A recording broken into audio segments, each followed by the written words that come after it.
The Maamar we're learning now is the Maamar that the Rebbe said on the second day of Shavuos in the year Tofshin Chav Ches.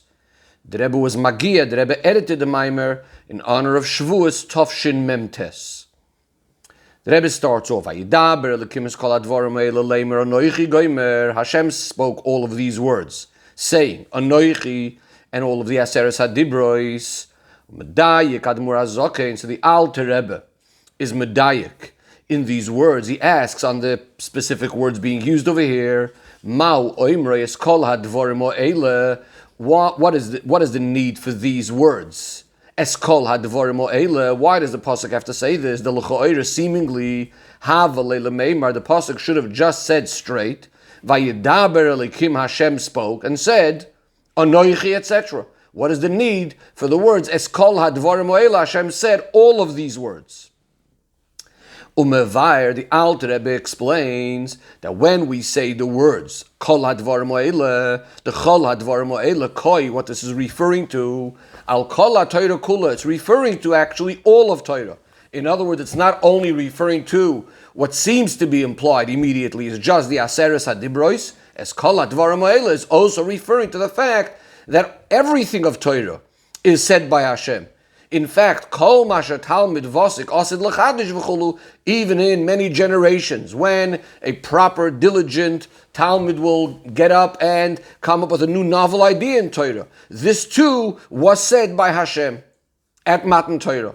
V'zehu, and this is then the meaning, Vayidaber Elekim is kol hadvarim ha'ele, that Hashem said all of these things, the Aseres HaDibros, that within the Aseres HaDibros, in the words Anoichi, v'goimer, etc., Nichlal is also included. Kol HaTorah Kula, everything of Torah is included. Kol HaDvarim Ha'ele.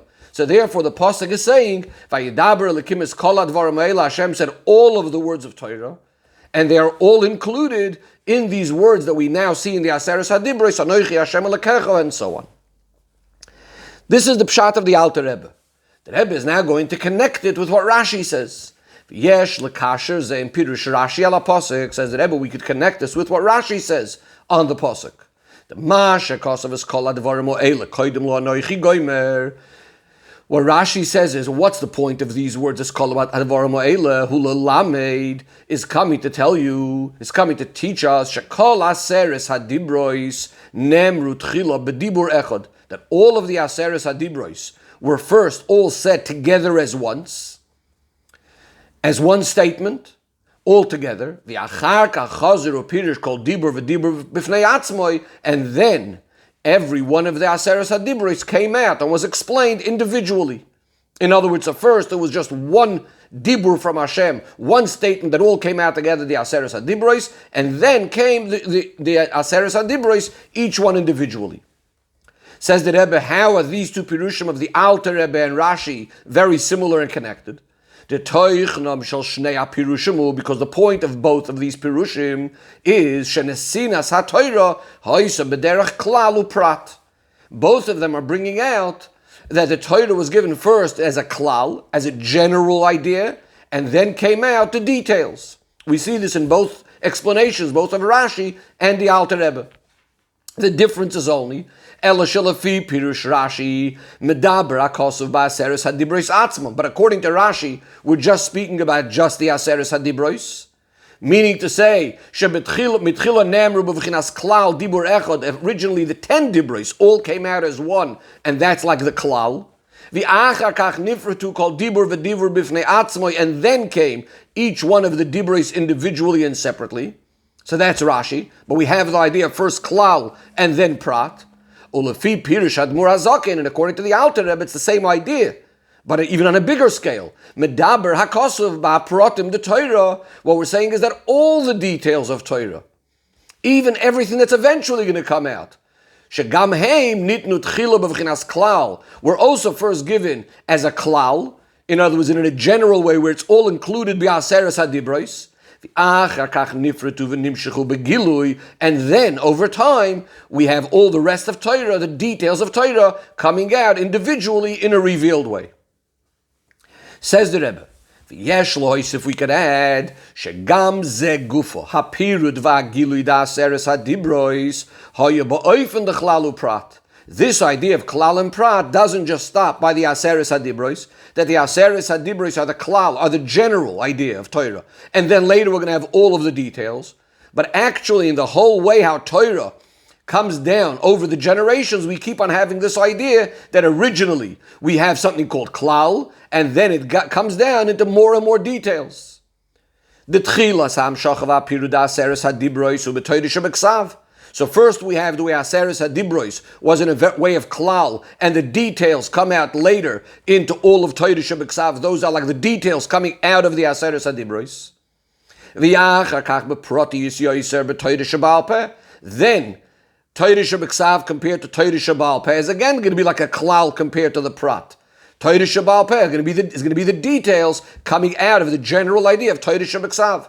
The chol ha-Torah sheba'al peh hu pirushu biur the Torah shebeksav. All of Torah sheba'al peh is coming to clarify, is coming to explain the ideas in Torah shebeksav. As the Rebbe brings a statement we'll have in the Gemara sometimes, where it says, Mino hani mili amar kro. How do we know something, a specific thing? And then the Gemara will go on to say, because we have a pasuk that brings out this idea. Then it goes further, in Torah sheba'al peh it also works this way. The Torah sheba'al peh gufa higamkin boy from the klal prat. Torah sheba'al peh itself also works in a way of klal prat, because we first have the Mishnah, and then we have the Beraisa, so the Beraisa will have more details than the Mishnah. Then we'll have the Gemara, v'chulu, which will have even more details, all clarifying, explaining, expounding upon what was said before. Ad kol masha talmid vasik asid l'chadish, until eventually everything that any proper and diligent student will come up with a chiddush in Torah, which all of this was included in the original klal. So the Rebbe introduces now the question of our Maamar v'tzorich lahavin mekivan shekol hapratim de Torah ad l'chol masha talmid vasik asid l'chadish hakoil nitn l'moishem b'Sinai. Since we say that every last detail of Torah, all the way to the Talmid Vasik, everything was given to Moshe Rabbeinu at Sinai. So the question is, lama lo nitnu melechatchila ba'ofen goli? Why weren't all of these details just given right from the outset revealed in an open way? All of the details. Why is it that Torah has to work in this way, that first everything is in a klal in a general way, and then it comes down in the specifics in the pratim? So this is really going to be the theme of the whole Maamar, is going to be based on this idea of klal and prat, and why is it so important to have the klal first, and then the pratim come out afterwards. Says the Rebbe in Seif Beis, we're going to understand this by first examining the same sort of idea where we find a similar thing in the way Hashem creates the world. In fact, we know that these two things are very much connected, the way it's in Torah and the way it's in the world. Because Istakel boy Raiso Bara Alma, Hashem looks into the Torah and creates the world.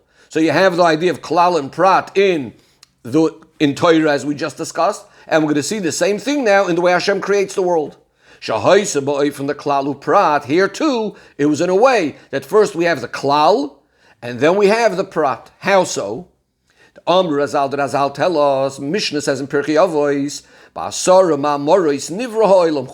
that the world was created in 10 maamoris, through 10 utterances, through 10 sayings. And then the Mishnah goes on to say that b'maimer echad yachol liboris, that really the world could have been created through one statement. Now Chassidus comes along and explains that when we say the world was created in 10 statements, it could have been created in one statement. Chassidus explains it does not mean that this is only a theoretical idea that it could have been created in one statement, but rather there's a certain element of creation in the very core, in the very essence, or the very general idea of creation does come about because of this statement of Bereshis. Because of this first Maamar Echad, the first utterance, that the one utterance that it could have been created actually does create the world in a certain way, as we'll soon elaborate on. But the Eibishter created it through 10 sayings. What is this one statement that the world could have been created with, and in a certain sense was created with? V'yadua the Maamar Echad hu ha-Maamar de Bereshis. As it says, Bereshis nami Maamaru. This is referring to the fact that when the Gemara discusses the 10 Maamoris, the Gemara asks, When we look through Maisa Bereshis, we find 9 Maamoris. There's 9 statements that Hashem says to create the world. Vayidaber Elokim, that Hashem says there should be light, there should be the heavens, etc. And the Gemara says Bereshis is also a Maamar. So Chassidus explains, when we say Bereshis is also a Maamar, we mean not just another Maamar like the other ones. Shahu Maamar Klali, this is the most general of the utterances. This is the first and most general one, Shekoilel, Tesa Maamoris Shel Acharav, which will include all the other 9. In other words, this is the idea of the Klal, which will later come into the details. The Zeu, Mashakasa, we see this in the Pasuk where it says, Bereshis Bora Elekim Es HaShamayim Ves HaOretz, which we just said, this is the first one of the Maamoris, the Maamar Echad. What did the Razal tell us about this Pasuk? The Amru Razal, that when it says, Es HaShamayim L'Rabois Tzvo'eyim, V'es HaOretz L'Rabois Tzvo'eha. What is the meaning, Es HaShamayim V'es HaOretz? So the Razal tell us that really when it says Es HaShamayim, immediately, everything in Shamayim was already created right then. When it says Es HaOretz, it includes everything in the Oretz, everything on earth. Meaning to say, Shekol HaNivroim Nishavu Me'amaymer de Bereshis. As soon as the Eibishter says that first statement of Bereshis, which is also one of the Maamoros, immediately everything is created. Because Bereshis is this general statement, this general utterance, which is going to include all of the others. So what happens later? Why do we need the other Maamoros? But the way they're originally included in Bereshis, or the way they're originally created, is only in a very, very general way. This is called the klal. The details didn't develop, didn't come out yet, are not noticeable yet. Then this statement of Bereshis is broken down and the details come out in the following 9 Maamoros. So then come all of the other Nivroim, all of the other creations, with all of their specific details. So in other words, just like we said before regarding Torah, that all of the Aseres Hadibrois were originally included as one statement. The same thing we find right now in regards to the Asara Maamoris. The Asara Maamoris are only the details which come out. They were first all as one statement, in Bereshis Bara Elekim, and in fact, a certain element of creation already happens right then in a general way, but later it's going to be broken down into the individual statements, which then all the details will come out. Says the Rebbe, in the next paragraph, Hine kemoishu ba'asara ma'amoris, kefi shenimshechu b'poyelu begilui b'sfiras hamalchus. Sha'amaimer de Bereshis hu maimer kloli shekoilel kol ha'ma'amoris, just like it's in regards to the asara ma'amoris. Now the asara ma'amoris is already the way Hashem is kavayochel, so to speak, speaking the words. Ma'amoris is the utterances, the sayings. Generally, the concept of dibur, of speech, is usually associated with the sphere of Malchus. Malchus, this is Kvayochel, Hashem's speech. So what the Rebbe is saying is, just like the Asara Maamoris, as they are in spheres HaMalchus, we have these two ideas, that we have the Maamar Echad, the Maamar of Bereshis, the statement of Bereshis, which is going to include all of the others. But we understand that everything that happens in speech first starts off on a higher level, in the higher spheres. So the Rebbe says, Al derech zehu b'sharsham b'asas firis. So too, when we start tracing back the root and the source of the 10 Maamoros, we're going to find this same idea that there's always the klal, which is then going to come down into the details. Sha'amaimer de Bereshis u klal, that Bereshis is going to be the klal on whatever level we talk about, is going to be the klal. And then there's going to be the details coming out of that. V'yesh bazeh says that Rebbe Kamo Dargis, Bereshis itself could actually include several different levels. As we go up higher and higher, there's always this idea of the Bereshis, which includes everything that's lower than it. The Rebbe says, what does Bereshis refer to? The Betargum Yerushalmi Isa. So we know that in Chumash we have several Targumim. One of the Targumim is called Targum Yerushalmi. So Bereshis, the word Bereshis over there is translated B'chuchmasa. That Bereshis is referring to the sphere of Chachma, that it's through Chachma Kavayachol that Hashem is creating the world, through Reshis. Reshis is Chachma. The beginning, Chachma is the beginning, the first thing, etc. So how does it work with Chachma? Sha'ach Chachma, he klal shekoilelis kol asfiris. So when we speak about the 10 spheres, Chachma being the first one, so this is the klal, this is the most general sphere that's going to include all the other spheres. Like we said before in the 10 utterances as they are in Malchus, the first one of the utterances, Bereshis, is going to include all the others. But when we trace it back to generally the 10 spheres, the first of the 10 spheres, which is Chachma, which is what the Targum Yerushalmi translates the word Bereshis into, B'chuchmasa. So this refers to the sphere of Chachma. It too includes all of the lower spheres. The Rebbe moves a step higher than that. Ube Targum Unklus Isa. When we look in Targum Unklus, how does Unklus translate the word Bereshis? He translates it Bekadmin. Now Bekadmin means at the very beginning, at the very first, before everything. And this refers to something even higher than the sphere of Chachma. V'hainu harotzain the keser shalamayla me'ach Chachma. So this level Bekadmin would be referring to something higher than Chachma, something that precedes Chachma. And this would generally be the level called Keser. Keser, which is the level that's higher than Chachma. Within Keser, the Rebbe say more specifically this idea of Ratzon, of Hashem's will to create the Oilamos. So this is even before the actual Chachma. And this is a concept of a klal where Hashem's Ratzon, Hashem's will is going to include everything that's going to come down, all the details that will follow and come down afterwards. The Rebbe takes it one step even further. We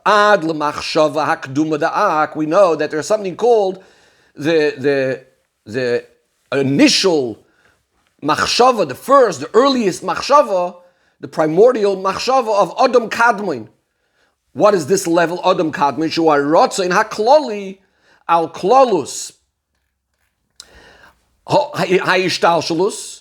In other words, there's this idea, even higher than the levels of Atzilus and the level of Keser. We have something called Adam Kadmon, which is Hashem's general, the first, usually this is referring to the first oil that's coming down after the Tzimtzum, after Hashem contracted his light. The very first level we usually speak about is this concept called Adam Kadmon, and this is the idea where Hashem is, so to speak, in his Ratzon, in his Machshava, thinking about, including all of Seder Ishtalshalus, all as one, the way everything is going to come out. So again, what is this? This is a klal that includes all of the details that come out later.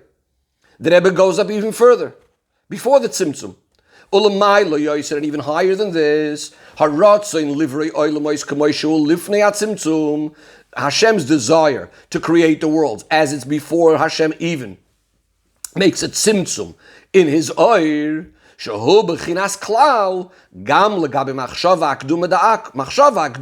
already said is a klal, is a general idea that's going to include all of the worlds. But if we go even higher than that, to the oir before the Tzimtzum, so Hashem's desire to create all of the worlds is a klal, is something even greater that's going to include everything, including the levels of Adam Kadmon. The Rebbe goes even furthermore. Even before the Tzimtzum, we can also speak about this idea of klal and prat. Because it says that after Hashem, so to speak, it came up in his will to create the world. Then what it says is Shiur ba'atzmoi b'koyach kol masha asid liyos b'poyel. Hashem, so to speak, thought about, imagined, has in his potential thinking about everything that's going to be practically coming out. So here we have two things. The haratzoin, you first have that desire to create the world, and then there's v'ha'ashara, the way Hashem already sees the world, with all of its details. Hein b'vchinas klal prat. Here again we have this idea that first you have the klal, the general idea that there's going to be worlds, and then starts coming the details, and again going back down to all of those levels.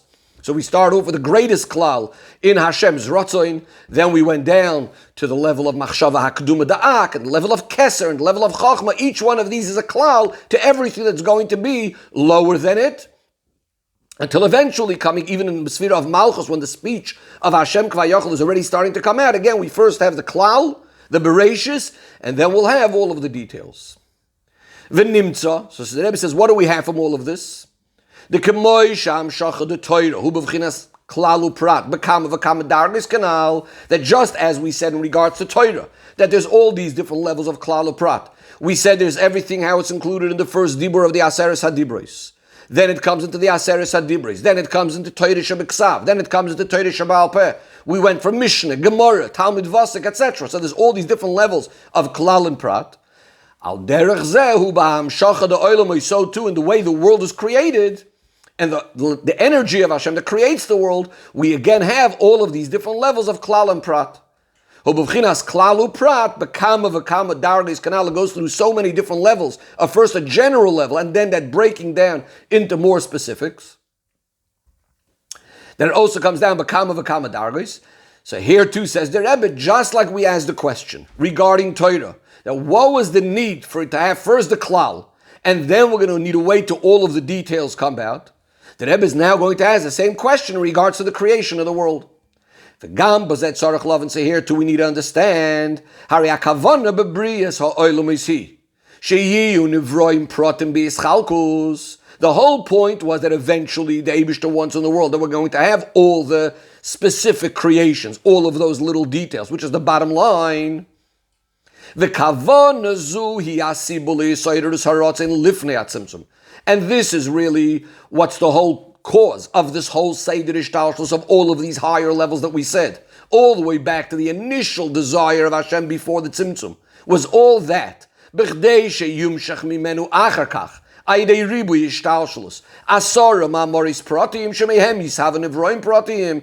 words, if the ultimate goal out of all of these levels, from the highest level, is that then we should go down, down, down, till we have very, very specific individual creatures, creations, that are each one its own thing, not just one big klal. And that's why we ultimately have the Aseres HaDibra, the Asara Maamoris, to divide everything, and it shouldn't just remain on one level of a klal. V'imkein hayitzarich liyos l'cha'ira, his ha'ira, his haratzin, milechatchila, b'vchinas prat. So why couldn't it be that we go straight to the prat? When we come to Hashem's ratzin, rather than having the ratzin in a general way, which will then translate into lower levels, but still general spiritual olamais, etc. Why isn't Hashem's ratzin directly, immediately for the details of our world, but in a way that could be coming out of that, his havus nivroim pratim kefia kavana, those details, those specific creations as Hashem wanted initially, what the whole point and the ultimate point is. So what's the need of starting this off all first in a way of a klal and then going down to the pratim? So in summary, the Rebbe brought so far this idea of klal and prat, both in the area of Torah, that we find that everything starts off first with a klal in the Aseres HaDibros and then comes down to more and more details.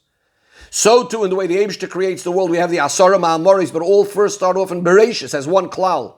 And if you go up even higher, it's all included in even a greater klal. In other words, in the ultimate Nakuda, where everything is included in, and then comes the details. And in both cases, the Rebbe is asking the same question. Why the need to have a klal first and then get down to the details? Why don't we just get straight to the bottom line, to the details that we need? So the Rebbe now in Seif Gimel is going to introduce a mashal of a Rav and a Talmud, where here we're going to see the need for the klal and then the pratim. In the later part of the Maamar, the Rebbe is still going to go back and ask. That's all going to be very nice as far as the Rav and Talmud is concerned. But the question is going to be, why does Hashem need to do it that way? Even if a Rav needs to do it that way, as we'll see. So let's start Seif Gimel. The Yuv and Zalpi Marshal the Ashpa Seichel Mirav LaTalmud. So we're going to understand this in the system, the way it works, of when a Rav, when a teacher is trying to give over an idea, intellectual concept to his student. The Amru Chazal tell us, a person should always teach his Talmud in a very brief and concise way. Says the Rebbe, it's known that this expression derech tzara, there's a diuk of it. There's a very specific. There's a reason for the very, very specific wording over here. Why does it say derech tzara in a short and concise way? Veloy, why doesn't it say seichel katzer? Just give him over a small point of seichel, a small idea. What does it mean, a small way? So what it really means is that we're not just giving over a small idea. When you're giving over to the Talmud, you need to give him not only a small idea, you need to give him the whole depth and all the details of the seichel. But the point is the method of how you're giving it over. The way you're teaching it has to be b'derech ktsara, in a short way, meaning to say b'diburim ktsarim, with a smaller amount of words, in a concise way. Shemehem yuchal hatalmid lahavin kol hapratim. Give him over a short idea from which he will then be able to understand and take out all of the details. Example. Ukamoy HaMishnah sheshanu lanu Rabbeinu HaKadosh. So Rabbeinu HaKadosh, Rabbi Yehuda HaNasi, taught the Mishnah. But Shabeloshen HaMishnah yeshnam behelem kol haprotim ha'oirech ha'roichev ha'oimek shenizboir achakach beGemara. Everything that's going to be in the Gemara, where it's clarifying what's said in the Mishnah, was really included in the Mishnah. It can be found in the Mishnah. El shebemishneh bekitzer nimrit, in the Mishnah it's very, very brief. In the language of the Mishnah is very concise. So we need to now look inside and find all of those details. But everything is there. Says the Rebbe, so what is the reason why it needed to be written originally in a smaller point form and in a more concise way? Why does the Rav initially have to give it to him in a short way? The reason why it first needs to be in a shorter way, because if initially the Rav gives over all of the details in an open way, puts it all out there immediately, it's going to be too overwhelming for the student. He's going to get too confused with all of the various different details. Not only won't he get it, and he might be confused, it's even possible, since there is so many details and so many ideas, he could start going off in a completely wrong or crooked way because he was confused and overwhelmed with all of the information. And this is why he needs to be taught in a short way, in a concise way. When you give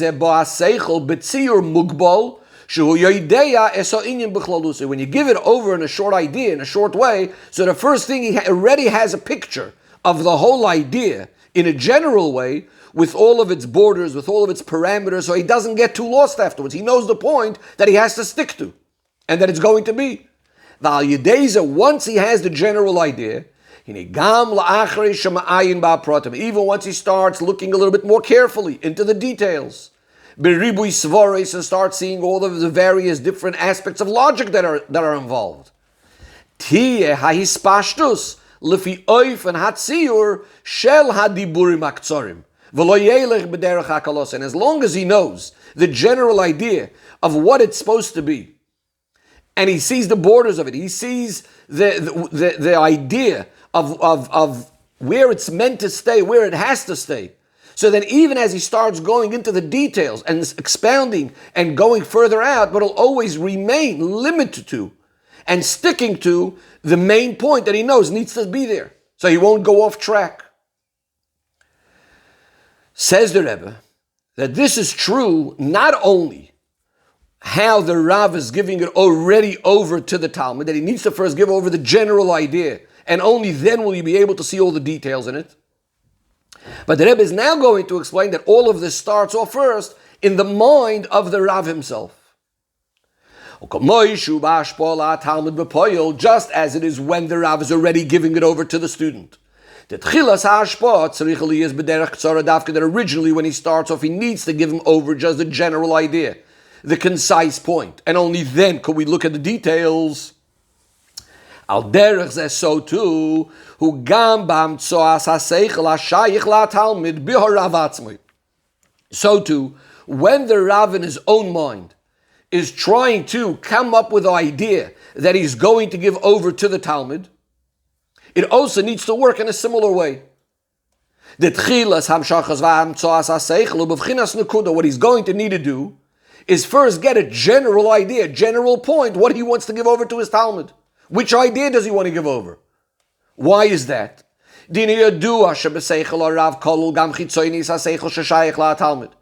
So first we have the depth of the Rav's mind himself. Now, in the Rav's mind himself, there is things that are completely beyond giving over to the Talmud. What's going to be given over to the Talmud is what we're going to call the chitzonius, a more outer level of the Rav's deep ideas that he's going to be giving over to the Talmud. However, says the Rebbe, this chitzonius haseichel, this external or outer layer of the Rav seichel that he wants to give over to the Talmud, can't yet be given over just as it is within the mind of the Rav. When it's still part of the general seichel of the Rav, in addition to the fact that we can't really distinguish and separate the seichel that's going to be shaykh to the student and separate that from the seichel of the Rav. It's not noticeable for itself yet. Before the Rav starts thinking about the Talmud, he has all of the seichel. Now, some of that is something that's shaykh to give over to the Talmud. But in the meantime, before the Rav actually separates it, so to speak, it's all just mixed together with all of his general seichel. He just has some great ideas in his mind. And we're saying some of that, if we look carefully, we might be able to take some outer layer of that and give it over to the Talmud. But in the meantime, it's still part of the Pnimius. But it's not only that. Hine gam chitzonius haseichel hashayich la Talmud hu beribui oir. Even that element of the seichel that the Rav would be able to give over to the Talmud is still in a very intense way. There's still a very tremendous amount of energy inside of it, so to speak, from the seichel of the Rav. That's because it's still within the Rav. In other words, even this outer level, the lower level of seichel of the Rav, that's shaykh to the Talmud, but as it's by the Rav, for the Rav himself, it's still very, very intense. It's still very, very powerful. It's the way the Rav sees it. So what does the Rav need to do? He needs to first make a tzimtzum. He needs to contract his seichel. The first thing he needs to do is, in a certain sense, switch off the lights on his main seichel. That the essential, the great seichel that he has for himself, that shouldn't be coming out of now at all. So that's number one that he needs to do. So now he could peel off this layer that's more shaykh to the Talmud and separate it from the main seichel that he has by himself to get something that's somewhat going to be connected or shaykh or available for the Talmud. At this point, the gam hachitzonius shenimtza etzlei oz ubavchinas nekuda bolvad. This point that he has now for the Talmud is still only a very, very general idea from which he's now going to take and think about the details of what he's going to give over to the Makabel, to the Talmud. Says the Rebbe, only after he separated the main seichel from himself, and he has a general idea, a general point of what's shaykh to give over to the Talmud, because most of the rest wasn't even able to be given over. At this point, even before he's giving it over, he's still thinking to himself and picturing in his own mind as haprotim sheyashpia ela makabel, which details now out of this point am I actually going to be able to share and give over, and in what way I'll give it over to the Talmud. Why do we need to have this idea that it's first going to be in a general nukuda? The reason why it first has to be as a general point before he starts giving it over. Because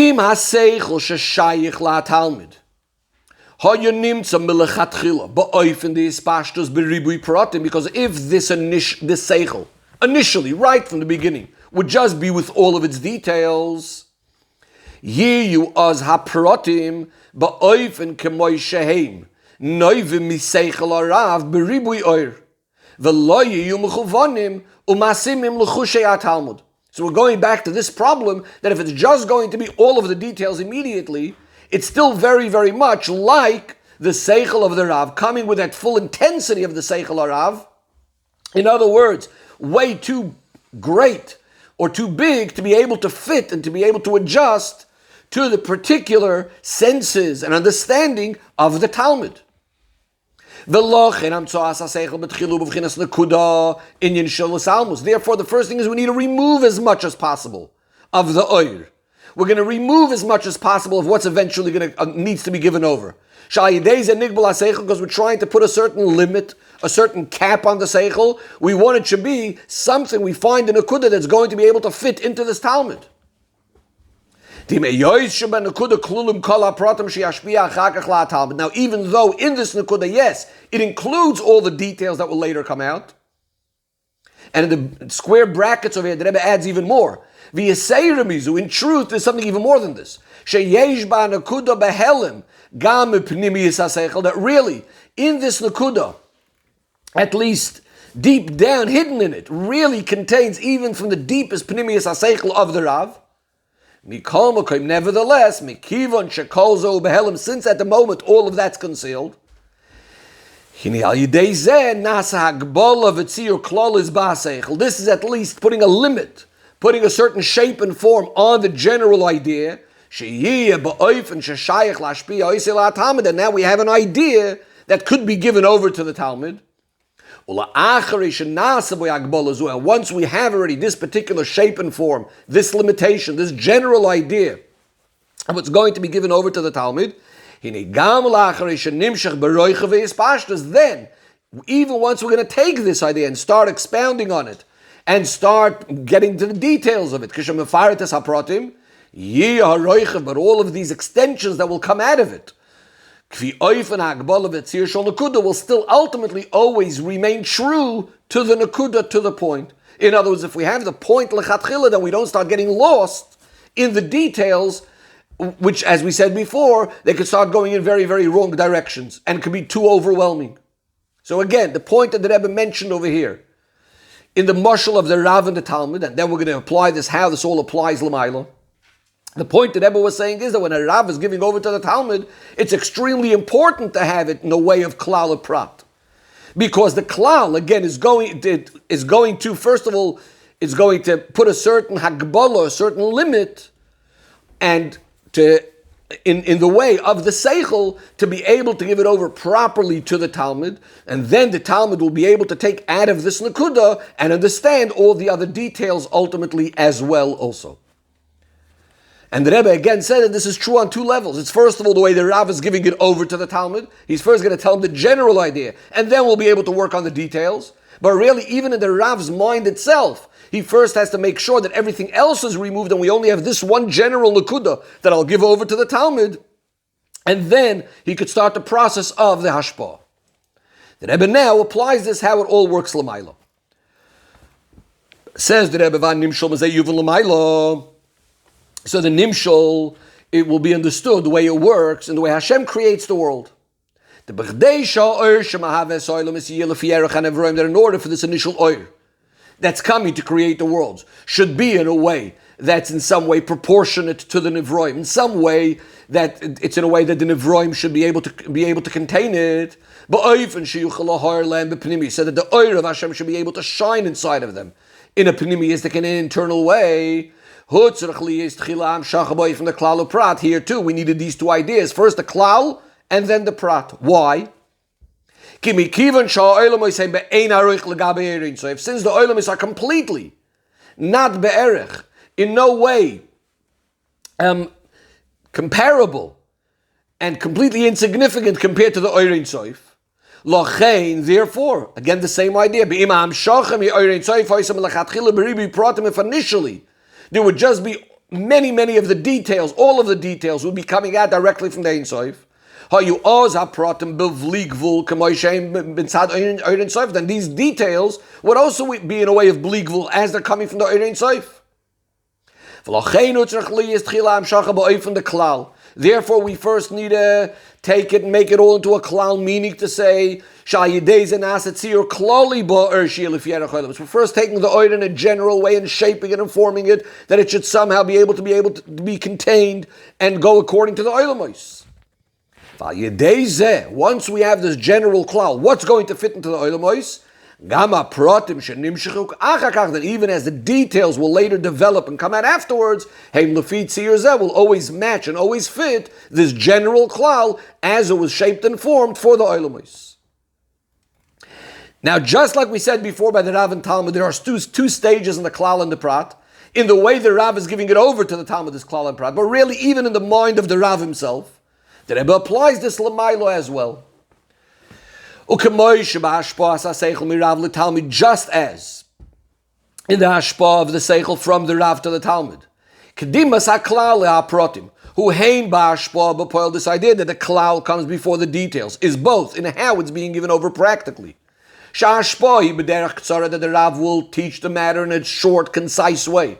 Diburim ktsarim, with few words. Shekoililim kol hapratim, which will include all of the details. Sha'atalmid yavin achakach, that the Talmud will later understand. So this is how the Rav gives it over to the Talmud. And so too it's true within the Rav himself, when he's trying to separate and decide which aspect of seichel that he's going to be giving over to the Talmud. So we said it also works in a similar way. That he first gets a general point, which will include all the details that will eventually come out of it. Again, Eitzel Rav, this is still within the Rav himself, lifnei ha'ashpah, even before he's giving anything over. So just like we have these two ideas by the Rav and Talmud, again, as he's giving the hashpah to the Talmud, but also in his own mind, al derech zeu gam l'mayla, the same thing is true above. Shekdimas haklal haprotim, that when we say that the klal comes before the details, he hein ba'amshachas ha'ershel l'tzoyrech hishavos ha'olamois, is both the way it works, l'mayla, in other words, kevayochel, like this would be the comparison to the Rav, while it's in the Rav's mind. So in other words, first what Hashem is, so to speak, creating or making this oil that's going to be needed for the olamois. That first it comes in a klal, and then will come the details.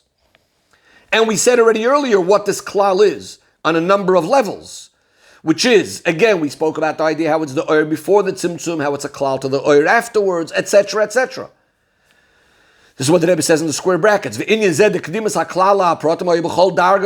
this idea of klal and prat applies on every single level. So that's as far as the way it works in the spherois or higher than the spherois. But it also works now on the next level down, similar to when the Rav is giving over to the Talmud, not only in the Rav's mind, but also when the Rav is giving over to the Talmud. So the comparison to that will be, the nimshal of that is, this next point, the hein by Yisavas B'Poil, and so too when Hashem is actually already creating the world, not only the Dargis L'mayla, Shemetchila Nivra Ha'olam B'Maamar Echad Ha'Maamar D'Bereishis, that first the world is created on the level of Bereishis, which is all a very, very general form of our world, and only then come all of the specific Maamaris, which will break down our world, and that initial material, so to speak, that Hashem created in a general way, will break it down into all of the details. So as Hashem will continue the Maamar in the next Shiur, but again, just to summarize the main points that we had, is that the Rebbe showed us, first of all, in Torah, in the Asara Maamaros, and in Torah generally, we first have the idea of klal and prat. The Rebbe showed us that the same thing is true in the way the Eibishter creates the world, is also created in a way of klal and prat. The Rebbe asked, why do we need klal and prat? Why don't we just get to the details? And from the mashal of Rav and Talmud, we saw that if you get straight to the details, that would be way too overwhelming. We first need a general klal, giving a shape and form that's to make the oil that's going to fit into the world, give it its particular parameters, etc. And then we could come to the pratim, and in a similar way is the way the Eibishter creates the world, that first there, and gives the Torah, that first there's the general idea of the klal, and then we come to all of the pratim that follow.